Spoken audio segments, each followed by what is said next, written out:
wawasan tentang pola kepemimpinan seseorang, ya. Kemudian melihat respon masyarakat juga cukup positif saya rasa kan. Jadi karena beliau suka sidak, misalnya masalah sampah kita lihat itu ya di belakang rumah dinasnya beliau banyak sampah di belakang, saya sempat nonton itu tuh. Jadi geraknya cepat, cukup bagus ya. Saya rasa mungkin ini menjadi satu pilihan pola kepemimpinan ke depan, mungkin bisa cukup bagus lah untuk ditiru. Tapi adanya pro kontra juga nih maksudnya dari masyarakat Bandung. Itu seperti apa? Ya, memang semua hal kan nggak ada yang sempurna ya. Tapi saya rasa apa yang masih kurang bisa diperbaiki, mana yang masih belum mungkin bisa ditambah gitu ya. Kalau yang sudah terlalu jauh bisa ditarik sedikit. Jadi kalau menurut saya ini bisa di-adjust dengan baik. Ya, kan yang paling penting adalah bagaimana masyarakat Jawa Barat dalam kondisi yang terbaik, sejahtera, ekonominya baik, sebab bencana bisa diatasi dengan baik. Terkait kebijakan KDM juga kan sekarang lagi tuai pro kontra ya terkait masalah anak-anak. Mas juga sebagai orang tua mungkin sebagai orang tua seperti apa? Benar.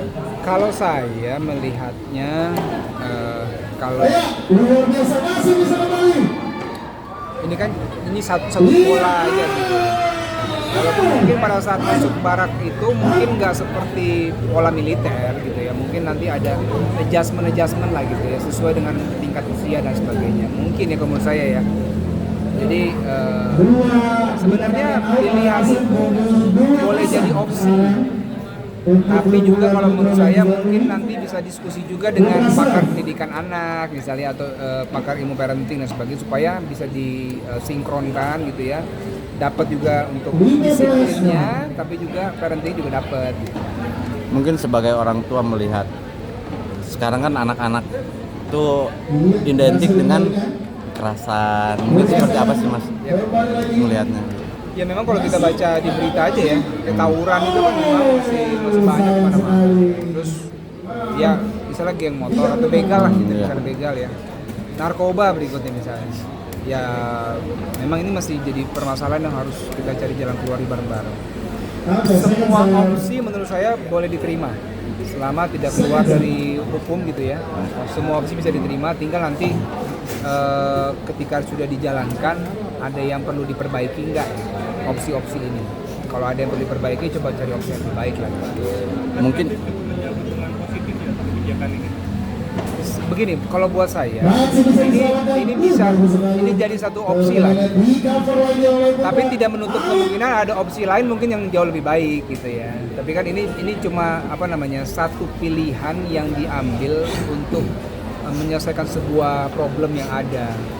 Mungkin nanti ada solusi yang jauh lebih efektif, yang lebih baik juga, itu bisa diterima juga mungkin. Kan balik kepada masyarakat Jawa Barat nanti untuk bisa menilai kan. Tapi efektif sekali bagi orang tua yang mana di medsos gitu ya. Gimana nih? Ya pasti ada yang support, ada yang tidak support. Ini cukup normal dalam hidup ini kan. Tinggal dilihat plus minusnya aja, mana yang lebih banyak manfaatnya atau mudaratnya lebih banyak, kan itu bisa dinilai masing-masing.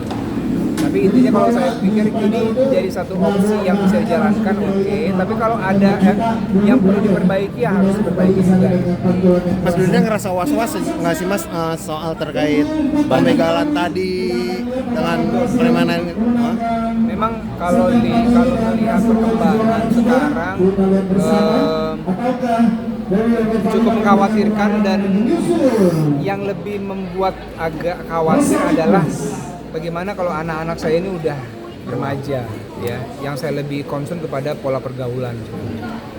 Misalnya drugs yang lebih agak ini ya, narkoba. Kadang masuknya itu nggak terasa sekali ya. Kita nggak bisa lihat tanda-tanda di anak-anak, tiba-tiba mereka sudah kecanduan dan sebagainya. Jadi memang para orang tua sama-sama harus aware masalah ini ya, terutama drugs itu. Pernah ada pengalaman kurang menyenangkan mungkin Mas di jalan gitu? Kalau di jalan sih alhamdulillah sejauh ini enggak ya.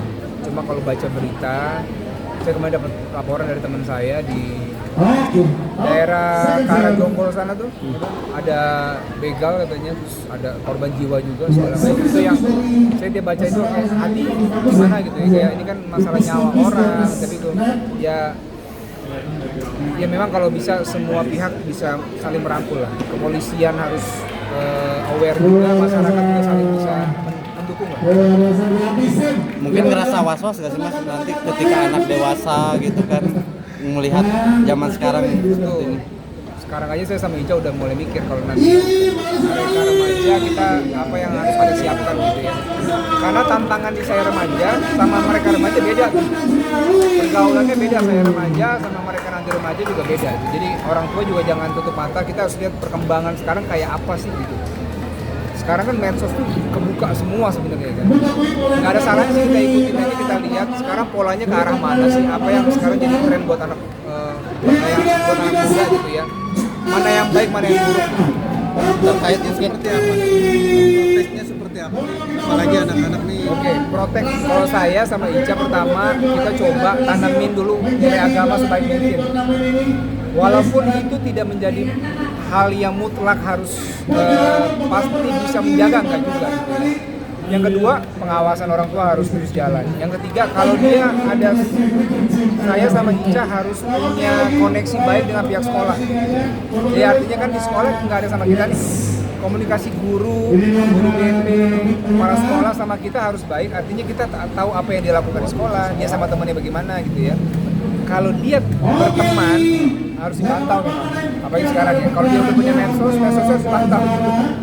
Begitu. Artinya membatasi ya pergaulan sendiri buat anak. Bukan membatasi tapi menjaga dan mengantisipasi. Soalnya kan sekarang banyak juga perkumpulan anak-anak remaja yang kumpul gitu, menjaga juga sih, mengawasi. Ya kalau itu ya, paling nggak kita coba mengingatkan dan memilih yang terbaik. Gitu. Mas, ada pesan nggak untuk pemerintah untuk menekan angka kriminalitas?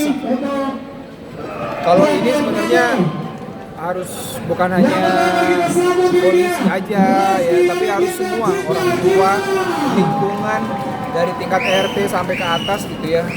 Presiden juga mungkin bisa ikut turut bagaimana bikin undang-undang atau bikin peraturan-peraturan yang bisa membuat orang untuk berbuat kejahatan itu takut. Sekarang kita sudah punya perangkat hukum ya kan. Tapi kan tingkat kejahatannya juga tetap ada ya. Apakah CCTV ditambah misalnya atau patroli yang tidak pakai seragam polisinya ditambah, terutama di daerah-daerah yang cukup rawan gitu ya. Kemudian apakah perlu misalnya pasal-pasal vonisnya ditambah lagi supaya ada efek jerah gitu kan. Hukumnya mungkin lebih diberat. Begitu dia mungkin. Terakhir Ya. mungkin pesan Sip. buat Kang